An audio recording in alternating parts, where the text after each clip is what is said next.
ये हैं Sebastian Debian, who is one of 4 people who survived the rare brain-eating amoebas infection. We all love to visit water parks during summers. But do you guys know about Naegleria fowleri, the brain-eating amoeba, whose infection one can contract after swimming in contaminated water?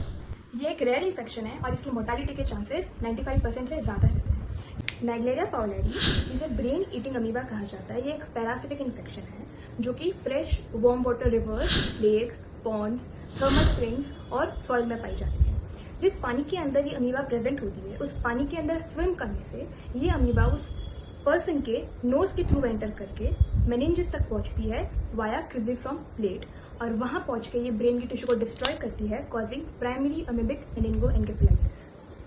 अब इस infection के symptoms क्या रहते हैं?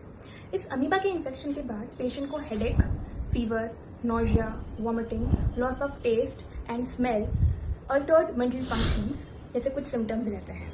In fact patient कुछ दिनों बाद coma में एंटर करता है और फिर 5 से 7 दिन बाद पेशेंट की डेथ हो जाती है। वैसे तो इस डिजीज़ का कोई स्पेसिफिक ट्रीटमेंट नहीं है, लेकिन latest drug which is miltefosine वो पेशेंट को दी जाती है for treatment of this amoebas infection. Mostly postmortem के बाद ही पता चलता है कि पेशेंट को इस अमीबा का इन्फेक्शन था। अब इस इन्फेक्शन को प्रिवेंट कैसे कर सकते हैं?